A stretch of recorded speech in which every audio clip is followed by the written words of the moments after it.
Good morning, ladies and gentlemen, and welcome to the Cousins Properties fourth quarter conference call. At this time, all lines are in listen-only mode. Following the presentation, we will conduct a question-and-answer session. If at any time during this call you require immediate assistance, please press star zero for the operator. This call is being recorded on Friday, February 6, 2026.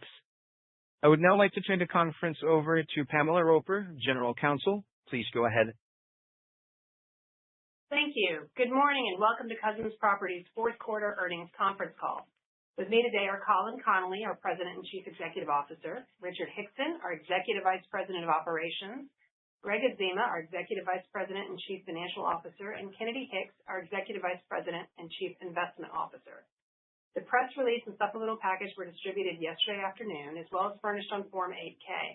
In the supplemental package, the company has reconciled all non-GAAP financial measures to the most directly comparable GAAP measures in accordance with Reg G requirements. If you did not receive a copy, these documents are available through the quarterly disclosures and supplemental SEC information link on the investor relations page of our website, cousins.com. Please be aware that certain matters discussed today may constitute forward-looking statements within the meaning of federal securities laws, and actual results may differ materially from these statements due to a variety of risks and uncertainties and other factors, including the risk factors set forth in our annual report on Form 10-K and our other SEC filings. The company does not undertake any duty to update any forward-looking statements, whether as a result of new information, future events, or otherwise. The full declaration regarding forward-looking statements is available in the supplemental package posted yesterday, and a detailed discussion of the potential risks is contained in our filings with the SEC. With that, I'll turn the call over to Colin Connolly. Thank you, Pam, and good morning, everyone.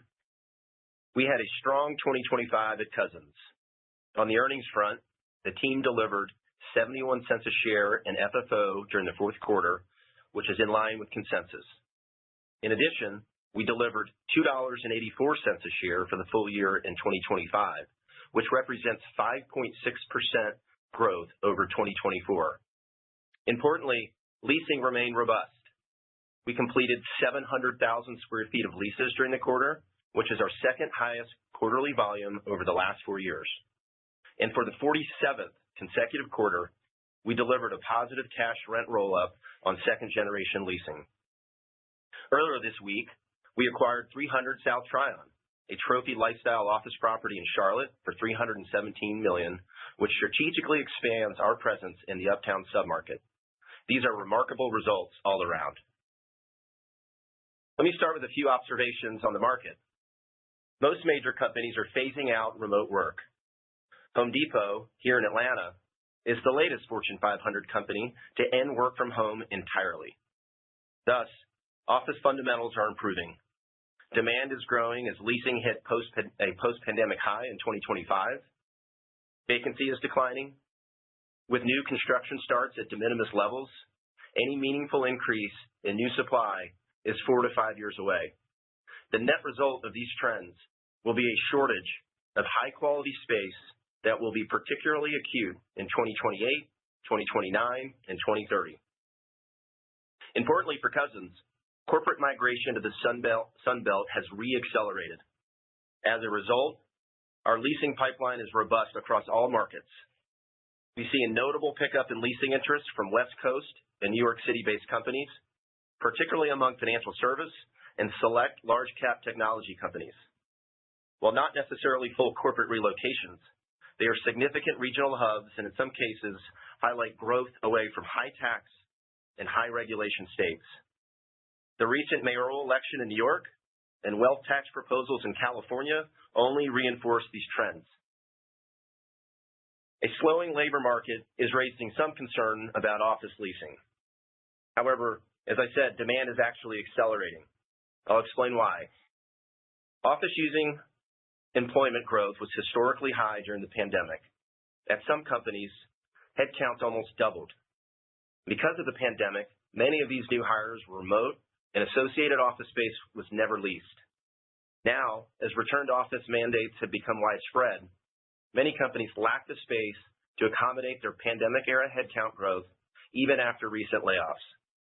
Simply said, the tailwinds from accelerating return to office remain greater than the impact of a slower job market. This is an excellent setup for Cousins to advance our strategic plan. Our team remains sharply focused on driving earnings growth while maintaining our best-in-class balance sheet and enhancing the quality of our Sunbelt lifestyle portfolio. I will share some 2026 priorities. First, we plan to grow occupancy in 2026. At quarter end, the portfolio was 88.3% occupied and finally reflects the expiration of Bank of America's lease in Charlotte. We have modest lease expirations in 2026 and a late-stage leasing pipeline that now totals over 1.1 million square feet. While the ramp will be weighted towards the back half of the year, we have a goal of achieving occupancy of 90% or higher by year-end 2026. We believe this goal is achievable, but will be highly dependent on the timing of lease commencements, which are outside of our control. Simply said, though, timing, not underlying leasing demand, will be the risk in achieving this goal. Second, we hope to execute additional accretive investment opportunities. Our track record highlights our openness to a wide variety of transactions, including property acquisitions, debt, structured transactions, and joint ventures. However, our core strategy remains the same: invest in properties that already are or can be repositioned into lifestyle office in our target Sunbelt markets. To fund any new investments, we will always evaluate all of our options. To be clear, new equity at today's stock price certainly does not make financial sense. Dispositions of non-core assets, settling shares already outstanding on our ATM, and/or utilizing the balance sheet are more likely options. While sometimes characterized as conservative, we view our low-levered balance sheet as an offensive tool. At select times in the past, we have modestly flexed up our leverage to take advantage of compelling investment opportunities. Given improving property fundamentals and a scarcity of competitive office capital, this could be one of those moments. We will remain agile and opportunistic with any acquisitions and/or dispositions, and as always, our capital allocation decisions will prioritize earnings accretion while maintaining our financial strength and enhancing our portfolio quality. Lastly, we hope to identify a new development start that could break ground in late 2026 or 2027. As I mentioned earlier, large users with 28, 29, and 2030 expirations are facing a significant shortage of large blocks of premier space and will likely need to consider new construction. We hope to capitalize on this dynamic, as select development with meaningful pre-leasing has been a powerful source of long-term earnings and NAV growth for Cousins. Last night, we introduced 2026 FFO guidance of $2.92 a share at the midpoint. This guidance forecast implies 2.8% growth over 2025. This would be our third consecutive year of FFO growth and would represent a 3.7% compounded annual growth rate over this time period. This performance is simply unmatched among other traditional office REITs. Our team's ability to drive both internal and external growth is the key. We are excited about what is ahead for Cousins. As I said, demand is accelerating. New supply is at historical lows. The office market is rebalancing. We are growing earnings. Bank of America independently ranks our portfolio as the highest quality in the office REIT sector. And the balance sheet is exceptionally strong, and our G&A is highly efficient for our investors. Before turning the call over to Richard, I want to thank our dedicated Cousins employees who provide outstanding service to our customers and each other every day. Richard? Thanks, Colin. Good morning. Our operations team ended 2025 with another great quarter and once again delivered a full year of fantastic operating results for our shareholders. In the fourth quarter, our total office portfolio end-of-period leased and weighted average occupancy percentages were 90.7% and 88.3%, respectively. Our portfolio leased percentage was sequentially higher, driven by gains in Atlanta, Tampa, and Phoenix. Our portfolio occupancy was flat sequentially, as we expected, with occupancy either increasing or holding steady in every market except Charlotte. Regarding occupancy in Charlotte, the impact of Bank of America's expiration at 201 North Tryon is now fully reflected in our occupancy. As Colin mentioned, our occupancy outlook remains the same. Our exceptionally low 2026 lease expirations of only 4.8% of contractual rent and continued strong new leasing demand are important tailwinds in our focus on driving occupancy gains. Leasing volume in the fourth quarter was very strong for Cousins. Our team completed an impressive 39 office leases totaling 700,000 square feet, with a weighted average lease term of 9.6 years. This is our highest quarterly square footage volume of the year and the second highest in the past 4 years. Our total signed activity for the year exceeded 2.1 million square feet, which was the most since 2019. This quarter, 493,000 square feet of our completed leases were new and expansion leases, representing 70% of total activity. For the full year, new and expansion activity accounted for a healthy 55% of our activity. Our average net rent this quarter came in at $36.52, and leasing concessions, defined as the sum of free rent and tenant improvements, were above trend at $10.58. As a result, average net effective rent this quarter came in at a lower $23.18. It is important to note that we completed 211,000 square feet of leasing at North Park this quarter, including a very important 166,000 square foot new lease with AT&T. While this activity is clearly very positive, North Park lease economics are generally lower than the balance of our portfolio. So for context, when excluding North Park activity, our average lease economics were much stronger, with net rent of $41.02, concessions of $10.03, and net effective rent of $27.96. The same dynamic holds true with our increase in second-generation cash rents this quarter.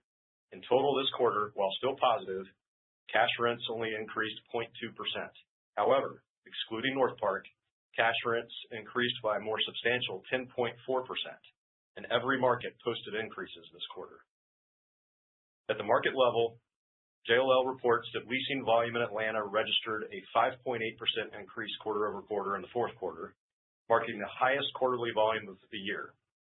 We have seen this demand in our portfolio, where we signed a phenomenal 361,000 square feet of leases in the fourth quarter, our highest quarterly volume in Atlanta since the first quarter of 2019. 70% of our quarterly activity was new and expansion leasing and included the AT&T lease at North Park that I've already mentioned. Our total activity also included 2 renewals with Raymond James totaling 55,000 square feet in both Buckhead and North Park. Net of our North Park activity, the Atlanta team also rolled up rents an impressive 14.5% this quarter. Our Atlanta portfolio occupancy also increased for the second consecutive quarter to 84.2%, driven by commencements at Avalon and in Buckhead. In Austin, JLL noted that the CBD posted positive absorption for both the fourth quarter and the full year.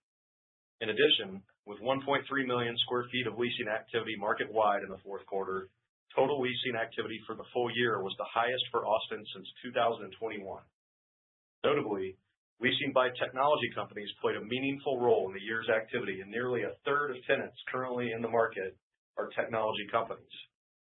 Across our Austin portfolio, we signed a solid 98,000 square feet of leases in the fourth quarter, and we ended the year at 94.8% leased. In Charlotte, CBRE noted that the fourth quarter rounded out what was one of the strongest leasing years as of late, with leasing activity market-wide increasing 72% year over year. About 3/4 of that activity was new and expansion leasing, driven by large block and also new-to-market requirements. Along with that, there's no speculative new development currently underway. This supply and demand equation has already translated into solid rent growth in the urban core, and the tightening conditions in Charlotte certainly bode well for our major redevelopments of 201 North Tryon and 550 South. Our 550 South redevelopment is reaching completion at a great time, as the property will see a couple of move-outs in the second quarter that combined will total 128,000 square feet, all of which have been long expected and are included in our occupancy outlook. With that said, I'm very pleased to report that we are in lease negotiations with a new 87,000 square foot customer at 550 South that would take occupancy in 2026. While we don't yet have any specific activity to report at 201 North Tryon, we continue to see very encouraging demand for multiple large requirements for what we view as the highest quality second-generation large block availability in the market. In Phoenix, full year 2025 net absorption came in at over 700,000 square feet, and fourth quarter absorption showed improvement over the prior quarter, per JLL. Demand in the market continues to be focused on the most well-located and high-quality projects, especially in Tempe and the Camelback Corridor. As such, the highest quality segment of the market has been successfully increasing rents. For example, prior to 2024, Phoenix had not seen a lease completed with a gross rent over $60 per square foot. As of today, 20 leases have been completed market-wide north of that mark. In the fourth quarter, our Phoenix team signed an incredible 177,000 square feet of leases, all of which were at our Hayden Ferry project in Tempe. Over 90% of our quarterly activity was with 3 new customers, with all of them relocating their corporate headquarters to Hayden Ferry. I'm thrilled to say the entire project, inclusive of Hayden Ferry 1, is now 95% leased. The redevelopment of Hayden Ferry and resulting accelerated lease-up of the former SVP space and then some is one of the greatest success stories in Cousins' recent history. I'll conclude with an update on our leasing pipeline. Our overall pipeline remains near peak levels, and 60% of the overall pipeline is new and expansion leasing. In our December late-stage leasing pipeline update, we shared that 1.2 million square feet of activity was either signed quarter to date or in lease negotiations. Even after completing 700,000 square feet of volume in the fourth quarter, as of today, we still have over 1.1 million square feet of leases either signed quarter to date or in lease negotiations. Further, the amount of activity we have in lease negotiations is at its highest level in 5 years. With continued robust demand and activity progressing nicely through our pipeline, we believe we are positioned for an excellent start to 2026 on the leasing front. As always, I want to thank our operations team for everything they do to help make us successful. Again, 2025 was another fantastic year, and we are looking forward to continuing the momentum into 2026. Genevieve? Thanks, Richard. Good morning. As Colin discussed, one of our key objectives remains to identify and execute acquisitions that meet our criteria. Lifestyle Sunbelt assets consistent with or better than the quality of our current portfolio that we can acquire and fund in a manner that is accretive to earnings and cash flow. While office transaction volume is increasing across our markets, we believe that we still have a competitive advantage as a well-capitalized buyer and operator, particularly when it comes to larger offerings. To that end, I'm excited to provide more detail on the acquisition of 300 South Tryon in Uptown Charlotte that we closed earlier this week. The 638,000 square foot trophy asset is an excellent strategic fit for our portfolio. The highly amenitized building sits in the heart of the urban core, boasting a walk score of 95, as well as very convenient vehicular access and direct connectivity to the Kempton Tryon Park Hotel. Since its completion in 2017, the 100% leased building has served as Barings global headquarters, while also attracting a who's who of AmWall 100 and other professional service firms such as Mayer Brown, Ameriprise Financial, K&L Gates, and RSM. Barings leases approximately 30% of the building. We acquired the building off-market for $317.5 million, or $497 per square foot, a basis that represents a significant discount to replacement cost. This equates to a 7.3 cash cap rate and an 8.8 GAAP cap rate. There's currently over 6 years of weighted average remaining lease term and strong upside potential, given that the in-place rents are approximately 20% below today's market rate. This transaction and the seller's desire to work with us directly validates our competitive advantage within our markets. The asset is a great complement to our existing Charlotte portfolio, bringing it to 2.7 million square feet. The Charlotte market has recently been a top performer, leading the country in job growth in 2025 amongst major MSAs. As Richard mentioned, this dynamic, along with the dwindling supply of high-quality urban space, has led to demonstrable recent rent growth in the top-tier buildings. We expect this trend to continue and perhaps even accelerate. Turning to dispositions, the private market continues to improve, with equity and debt sources becoming more constructive around office opportunities, especially those of a smaller size. As we have discussed in the past, we view dispositions as one of several funding options for new acquisitions and eventually developments. Given the quality of our portfolio and balance sheet, we don't need to sell. But when there are opportunities to creatively rotate into assets that improve our portfolio composition and mitigate higher CapEx needs, we plan to execute. We are currently under contract to sell Harborview Plaza in West Shore, Tampa, scheduled to close in the first quarter for $39.5 million. This is a 2002 vintage building that is approximately 81% leased and due for a renovation. We were encouraged by the depth of investor demand for the building and decided that our resources are better invested in other assets going forward. We also have a land parcel, 303 Tremont in South End, Charlotte, now under contract to be sold to a residential developer. The contract price for the 2.4 acres is $23.7 million, and we expect it to close in the second half of the year. As you know, we maintain a very modest land bank, but similar to the rest of our portfolio, we are always evaluating the highest and best use of our capital. As this area of South End has evolved, our view is that this particular site is now better suited for a residential development as opposed to the office towers that we originally contemplated. Given the aforementioned office supply shortage in Charlotte, we continue to advance pre-development efforts on our other South End site, 1435 South Tryon, and remain enthused about the prospects for that eventual office development, as well as others across our markets. Looking forward, we're optimistic that 2026 will be another busy investment year for Cousins. We continue to be opportunistic when it comes to acquisitions and dispositions, as well as other investment opportunities. We have the flexibility to invest in a variety of ways throughout a capital stack, yet we'll maintain discipline as to quality with a constant eye towards ultimately increasing earnings.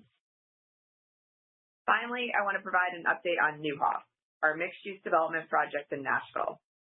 We finished the quarter with the apartment component up to 89% leased, and today it sits at over 90%. We did move the stabilization date to the first quarter of 2026, as we expect to achieve over 90% occupancy in this quarter.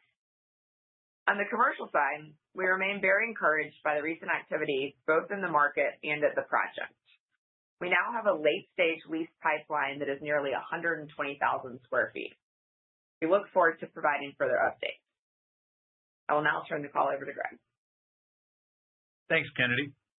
I'll begin my remarks today by providing a brief overview of our results, spending a moment on our same property performance, and then moving on to our property transactions and capital markets activity, before closing my remarks by discussing our inaugural 2026 earnings guidance. Overall, as Colin stated up front, our fourth quarter results were outstanding. Second-generation cash leasing spreads were positive, same property year-over-year cash NOI increased, and leasing velocity was exceptionally strong. Focusing on same property performance for a moment, GAAP NOI increased 0.4%, and cash NOI increased 0.03% during the fourth quarter compared to last year. These numbers were negatively impacted by the large Bank of America departure that Richard discussed earlier. But despite that, we've kept this property in the same property pool. Excluding 201 North Tryon, same property cash NOI increased 2% during the fourth quarter. As Kennedy just discussed, we're in the process of selling two non-core assets. These assets were reported as held for sale on our year-end balance sheet, and we recognized impairments on both during the fourth quarter. At Harborview Plaza, we recognized a $13.3 million impairment, which, as a depreciable asset, does not impact NAREIT-defined FFO. At 303 Tremont, we recognized a $1 million impairment on our land parcel, which does run through FFO. Before moving on, I want to provide a little bit more detail on the Tremont impairment. We originally purchased this parcel in 2021 for $18.9 million. It's currently under contract to sell for $23.7 million, so there's been significant depreciation. However, while we held it, we spent $5.4 million in pre-development costs. It's these pre-development costs that led to the impairment. And just last night, we received repayment at par of our $18.2 million mezzanine loan secured by an equity interest in the 110 East property in the South End submarket of Charlotte. We assumed this repayment in our 26 guidance. Finally, although we didn't sell any common shares during the fourth quarter, to date we have sold 2.9 million shares through our ATM program on a forward basis at an average gross price of $30.44 per share. None of these shares have yet been settled. With that, I'll close out our prepared remarks by discussing our 2026 earnings guidance. We currently anticipate full year 26 FFO between $2.87 and $2.97 per share, with a midpoint of $2.92 per share. This is approximately up just a little under 3% from the prior year. Our guidance includes a refinancing of approximately $465 million in debt that matures between August and October of 26. Our unsecured bonds currently trade at the tightest spread to treasuries among all traditional office REITs and are much tighter than any secured debt options. This will provide us a significant cost of capital advantage as we pursue this refinancing. Our guidance also assumes the 300 South Tryon acquisition is funded with proceeds from the Harborview and Tremont sales, as well as approximately $200 million in additional non-core asset sales. We provided this additional sales assumption for modeling purposes. In reality, as Colin stated earlier, our strong balance sheet puts us in a position to be very patient and opportunistic on the ultimate funding for this acquisition. Our guidance does not include any additional property acquisitions or development starts in 2026. If any of these do take place, we'll update our earnings guidance accordingly. Bottom line, our fourth quarter results are excellent, and our initial 2026 guidance indicates the third straight year of earnings growth. Our best-in-class leverage and liquidity position remains intact. Office fundamentals continue to improve with accelerating leasing activity and declining new supply, and we continue to deploy capital into compelling and accretive investment opportunities. We'll look forward to reporting our progress in the coming quarters. With that, I'll turn it back over to the operator. Ladies and gentlemen, we will now begin the question and answer session. If you have a question, please press star followed by the number 1 on your touchtone phone. You will hear a prompt that your hand has been raised. If you would like to withdraw from the polling process, please press star followed by the number 2. If you are using a speakerphone, please make sure to lift your handset before pressing any keys. Your first question comes from the line of Blaine Heck from Wells Fargo. Please go ahead. Great, thanks. Good morning, everyone. Colin, I thought your commentary on starting a new development project was interesting. Can you talk about which markets are most supportive of development from a yield perspective and whether you're likely to develop on land you own, maybe redevelop something in your portfolio like your opportunity in the Domain, or whether you'll be looking to purchase land associated with that new development? Morning, Blaine.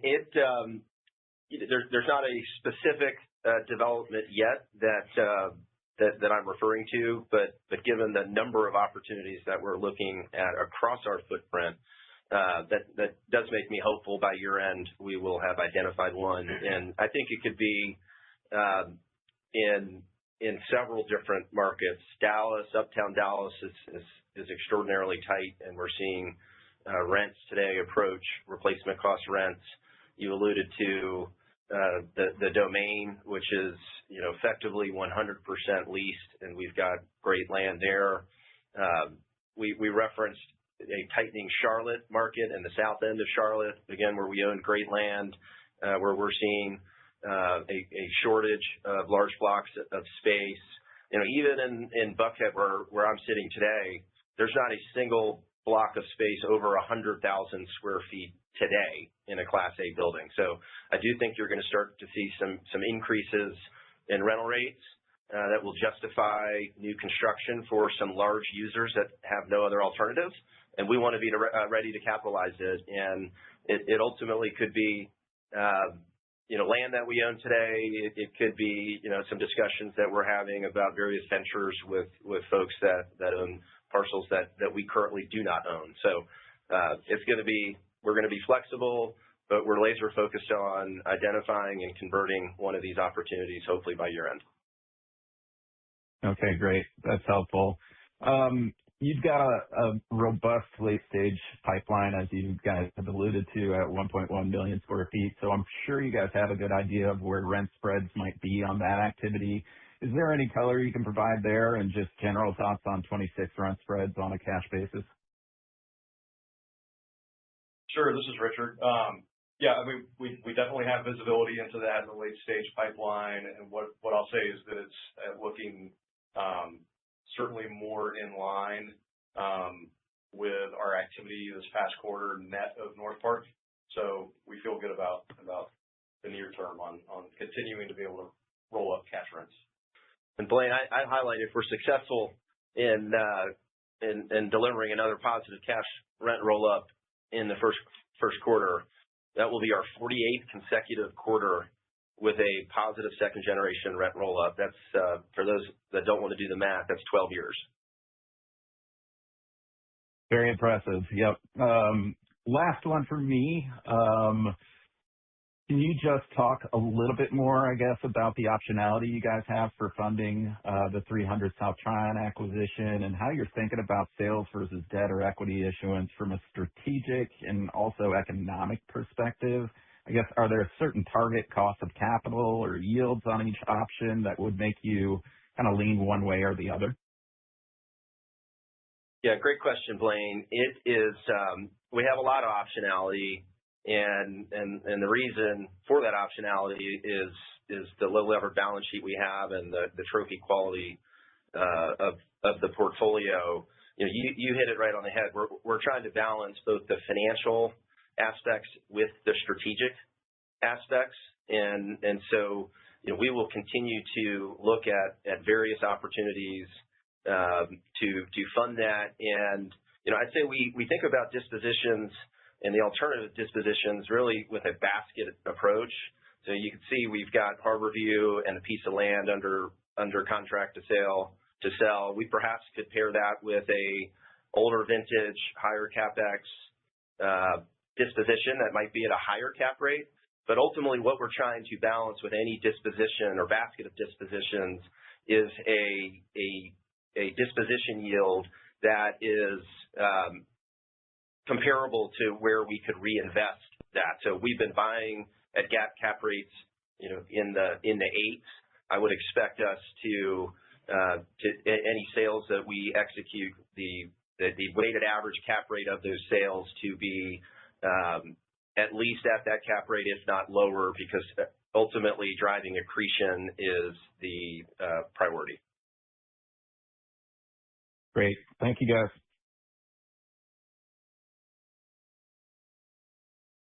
Your next question comes from the line of Andrew Berger from Bank of America. Please go ahead. Great. Thank you. Maybe just piggybacking on Blaine's first question on developments, could you give us a sense of the type of underwriting criteria you would look for, whether it's yields and maybe the percent pre-lease that would give you enough confidence to start the project, and also whether this is something you would look to do yourself or potentially bring in a joint venture partner? Yeah, I would say we're targeting plus or minus 50% on a pre-lease basis, and I would expect cap rates, development yields to be at least 150 basis points, if not 200 basis points higher than stabilized cap rates today. So that would put you in the, call it, 8.5% to 9% range today on a development yield, and we're flexible in terms of whether we do it ourselves or we ultimately have a joint venture partner, and we're always evaluating lots of different opportunities. Great. Thank you. And as my follow-up, you mentioned some activity from companies primarily located on the West Coast in New York City. Can you just talk about which of your markets you're seeing the most of that activity in? Sure. We're seeing a significant amount of activity in Austin from West Coast companies. We're also seeing some of that in Nashville with various tech users. And then I'd say there's been a real significant pickup in financial services firms out of New York looking at Charlotte in particular. Great. Thank you very much.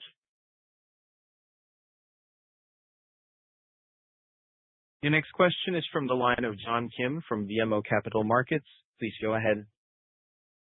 Thank you.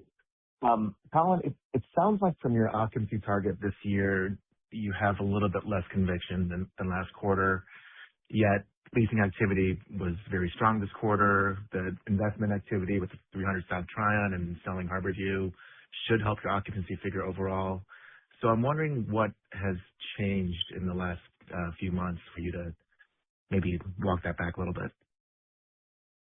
No, John, I don't think anything has changed, and we still, as we sit here today, believe that is an achievable goal. Again, it's a goal, not guidance, but we do think that it is achievable given the low levels of expirations, and as you touched on, the leasing that we're doing.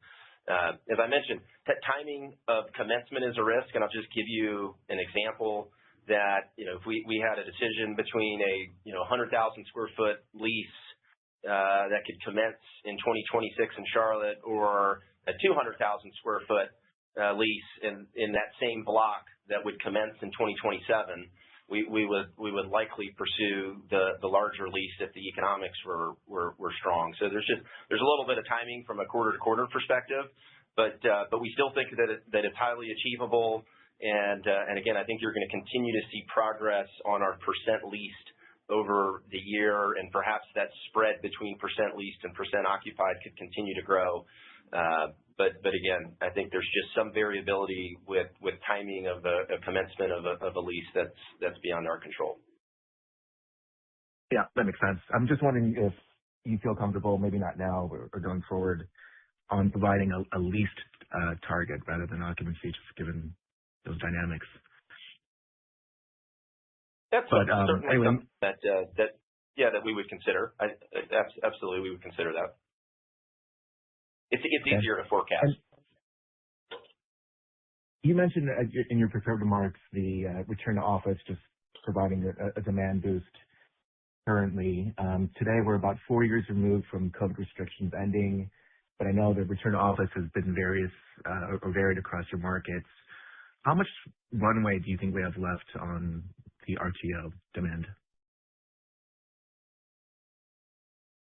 Hard to say, John. There are, as I mentioned, there are companies like Home Depot that just kind of made this announcement and shift just a few weeks ago. What we can say is that demand is continuing to accelerate. Our pipeline continues to grow.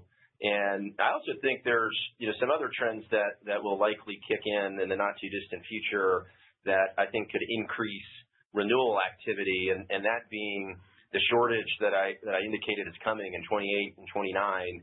We're starting to see some of the tenant reps and better informed customers recognize that they probably need to address those lease expirations sooner than later, so as to not be boxed out of space at expiration time. Yeah, great. Thank you.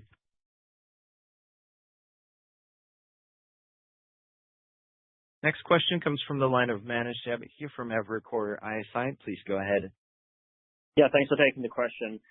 You talked about good traction on the former Bank of America space, and also the commentary sounded positive on the New Hopes commercial property.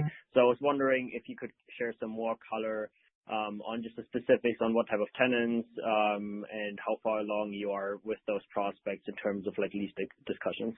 on those two projects or spaces? Sure. I can start with that. This is Richard. Specifically on 201 North Tryon, we really continue to see a lot of encouraging demand from large users.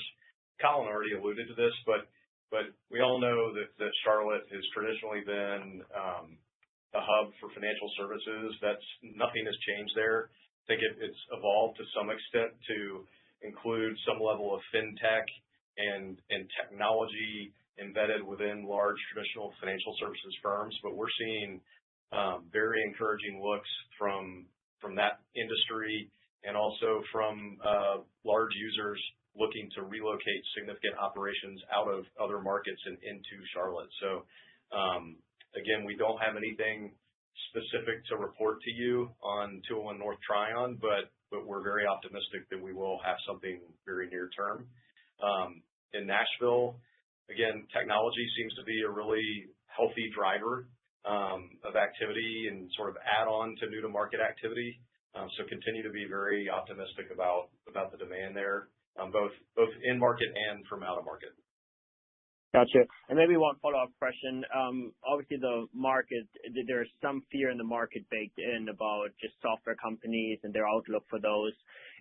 Is there any space in your portfolio or tenants that you have a closer eye on just to follow them if there's any type of underutilization of space? Again, I don't mean to sound too negative, and your commentary is obviously very positive. So I just wanted to check on that since that's a current theme.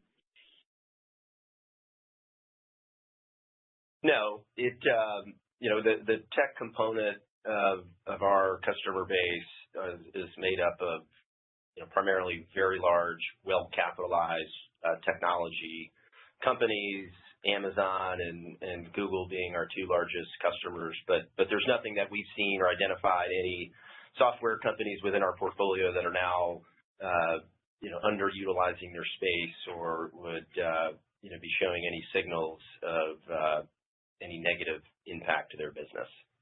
So it's far too premature for that. Okay, much appreciated. Thank you. The next question comes from the line of Anthony Paolone from JP Morgan. Please go ahead. Yeah, thanks. Good morning. You mentioned the activity in Austin and financial services in Charlotte, but can you talk a bit more about Atlanta? I think the narrative around really strong growth plans for firms like Microsoft and Google were pretty prominent over the last few years, but maybe give us an update on maybe where they are in that hiring and whether or not sort of the anticipated ecosystem around those employers has developed. I think specifically you referenced Microsoft that has bought a significant amount of land in West Midtown. I'd say they have scaled back those plans specifically for their new development. That being said, they did anchor to a large office development project in Midtown. So it was I'd say they accomplished probably half of what their announced plans were. But overall, Richard could touch on Atlanta. We're seeing really positive activity, leasing activity across in all of our markets, and it continues to represent a significant amount of our leasing activity. So Richard can give a little bit of color on that. That's absolutely right. If you look at what we've completed recently, again, the volume has been phenomenal. Looking out in both the late and early stage pipelines for Atlanta, the new and expansion activity is roughly half of our demand. Looking at the industry mix, financial services are very much focused on Atlanta, but it's also tended to be a more diversified demand mix in Atlanta too. So we're seeing a little bit of everything. Plenty of professional services. There is the tech component, and so it's very healthy from a diversification standpoint. Okay. And then just back on the occupancy side and thinking about that over the course of this year, is there can you quantify maybe how many leases are signed? They're just waiting to commence throughout the course of 26. And also maybe even as it relates to your expirations, what you think tenant retention might look like. And I guess the goal of those two, just trying to understand what the bridge or, might need to be on the leasing side to get occupancy higher. Sure. I'd say just at a high level, we've always indicated that retention is likely over time going to be in the 50% range. And we only have, I think, 1 million square feet of square feet expiring in 2026. To your question about what's signed but not yet commenced, what I'd say is that virtually all of our Q4 25 new and expansion leasing, which is 497,000 square feet, is going to be commencing in 26. So I think the exact number is 460,000 square feet. That weighted average commencement is going to be in the third quarter, kind of mid-third quarter. What I'd caution is that though those actual commencements are in the third quarter, the way we report occupancy on a weighted average basis, we won't see the impact of those commencements flow through until the fourth quarter in its entirety. So, but again, a lot of the heavy lifting that we've done on leasing recently is going to show up in 26. Now, if you look out to the late stage pipeline and the early stage pipeline, we're still seeing plenty of 26 commencements on our uncompleted or unsigned activity, but we are fighting the calendar. And Colin gave a good example of situations where we might make decisions to choose a later commencement if it's the right long-term and strategic decision for the company and may not help occupancy in 26, but still be the right decision for the long term. So again, plenty of activity that we've completed will have an impact on 26, but we're starting to get into that time of the year where 27 commencements are going to become more and more common. Okay, so if I could just kind of make sure I understand all that, if you keep half your tenants expiring this year, that's almost 500,000 square feet. Then you've got another almost 500,000 square feet that's just scheduled to commence. So that kind of gets you to flat as a starting point. Everything that gets done at this point that you can get commenced in 26 becomes the pickup. Is that kind of a fair summary then? Yeah, and also what Richard referenced was just the signed leases in the fourth quarter. There were also leases signed before the fourth quarter that will have an impact on 2026, Tony, to ultimately drive the occupancy as well as any other new speculative leasing that we do that we're working on now that will have a positive impact on 2026. Okay, got it. I get the visibility then. Thank you for that. It's helpful. Yep. Your next question comes from the line of Brendan Lynch from Barclays. Please go ahead. Great. Thank you for taking my question. A couple on Harborview in Tampa. Was this asset sale more consideration of it being asset specific relative to being a consideration for the Tampa market? And also, how many assets do you have that have similar characteristics to Harborview that are older, lower occupancy, and need redevelopments that you would be interested in potentially recycling? Hey, Brandon, it's Kennedy. I would say this was asset specific. So we are certainly very encouraged by what we're seeing in the Tampa market in general and across the rest of our portfolio there. And as it relates to the other assets, I mean, as we've said in the past, it's a very small percentage. And so we kind of look at it relative to where we think investor demand is, and again, where the best use of our capital is going to be going forward. So it's certainly sub 10% of the portfolio, if not much less than that. Okay, thanks. That's helpful. And maybe you could also give an update on Proscenium as you've made progress with the repositioning and how demand has been for the space in that asset. Sure. Good question. We are just now opening up the repositioning. So it's, I'd say 2/3 of the way done. And as we've seen with some of our other assets, that's generally been a good indicator of when the leasing activity starts to pick up. So we're in good discussions with several prospects there and really encouraged by the response that we've gotten to the renovation work. Great. Thank you.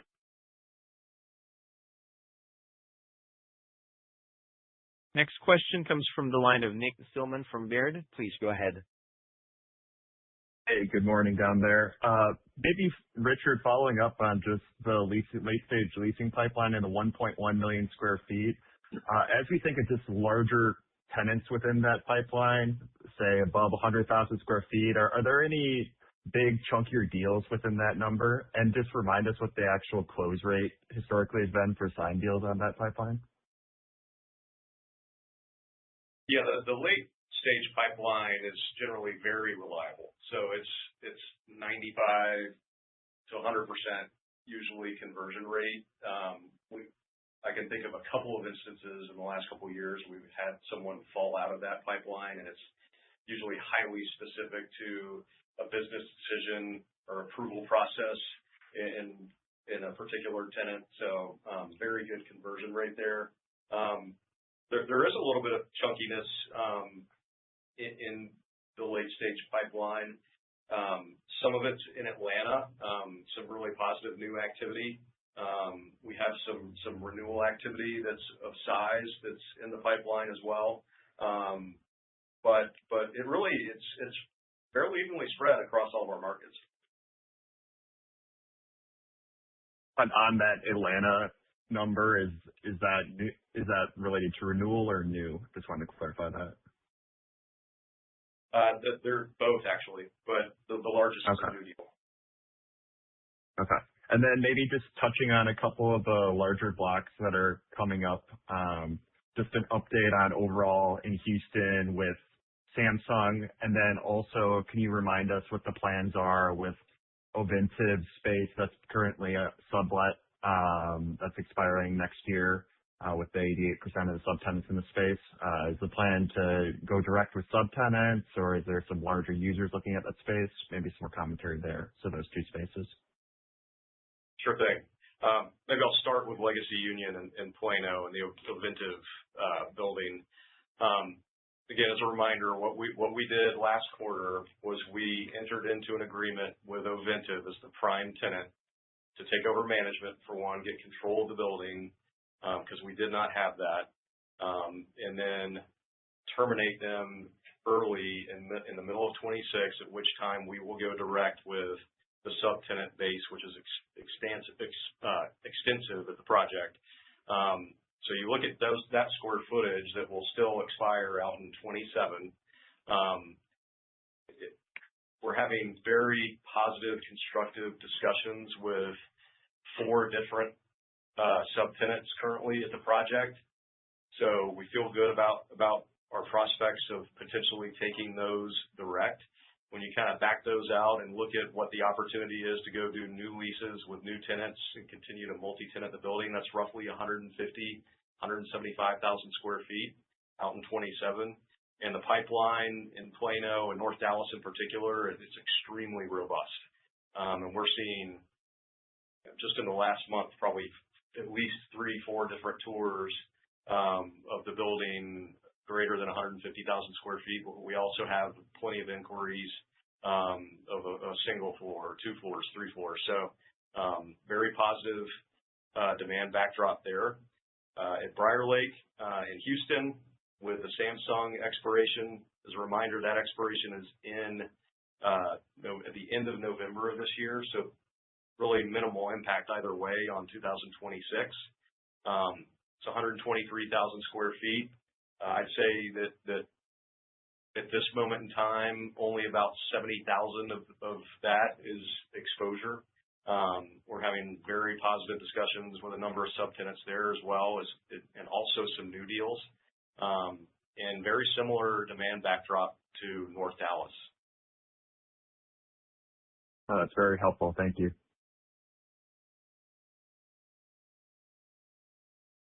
Your next question is from the line of Dylan Brzezinski from Green Street. Please go ahead. Morning, guys. Thanks for taking the question. Colin, you mentioned obviously the strong demand backdrop, which is accelerating. Cousins' portfolio is likely to be sort of 90% leased, call it towards the end of this year, it sounds like, and then you mentioned new development not likely coming for the next 4 to 5 years. And obviously, replacement rents are sort of well above market rents today. So just sort of wondering, can you sort of give us an outlook for where you guys sort of see the growth in net effective rent shaking out over the next 1, 2, 3 years? Yeah, good morning, Dylan. As you just described, the backdrop is really, really positive. Demand is accelerating. Construction is de minimis. You're actually seeing approximately 20 million square feet a year being taken out of inventory. And so we do see a shortage of premier space starting to take shape in 2028 and beyond. And so that we believe we're close to an inflection point where it will very much become a landlord's market. And as I alluded to, tenant reps are starting to recognize that by approaching us early on those type of renewals in those time periods. I can't say specifically what the change in net effective rents will be, but I do think rents will go higher and concessions will come down. You're already starting to see in certain submarkets where that shortage is showing up sooner and will be a good proxy. And Dallas would be a good example where over the last 4 years rents have arguably doubled within trophy properties in uptown Dallas, and again concessions have come down. So rent growth in the office world rarely moves in a single digit linear way, whether up or down. It's usually a bit chunkier, and we are seeing again some specific markets today where we've seen double digit rent growth over the last year. At our Hayden Ferry project, as an example, rents have grown 10 to 20% over the last 12 to 18 months alone. So I think it's a very, very favorable backdrop in environment for owners of trophy lifestyle office, and I'd say particularly in the Sun Belt where the population continues to grow and migration continues to be very favorable. Great. Appreciate that answer. That's all. That's it for me. Thanks, Dylan. Your next question comes from the line of Upal Rana from KeyBank. Please go ahead. Great. Thank you. Colin, you mentioned in the past of an increased interest in private capital in your markets. Could you give us an update on how that looks today and how that is impacting how you're thinking about deploying capital on external growth opportunities? Hey, this is Kennedy. I'll jump in on that. Yeah, I mean, as I mentioned, certainly seeing more private capital, generally, family offices, kind of high net worth capital has been leading the way. There's certainly a lot of debt capital out there now that's being much more constructive around office, but those types of capital sources generally are more focused on the smaller deals. So that's where we're again trying to align some of our disposition thoughts as well. So we really haven't seen that capital start to compete with us on acquisitions. We think it's probably coming, but still feel like we've got a good window and a competitive advantage when it comes to investing in some of the larger assets. Okay, great. That was helpful. And then, Greg, on your full year guidance, it assumes the refinancing on the term loan, Colorado Tower and 201 North Tyron. What do you have currently baked into guidance on where pricing could potentially shake out? Hey, Upal, good morning. We're committed to an unsecured borrowing strategy, so we will likely refinance all of those three maturities with unsecured debt. And I'm not saying I'm going to do it right now, but if I did it right now, we have a hole in our maturity schedule in 7 years and 10 years, so we have some flexibility in what we do. And the 7-year debt would probably get priced, if I did it today, somewhere give or take around 5%. And the 10-year debt would be priced somewhere around probably 5.35, 5.40. Okay, great. That was helpful. Thank you.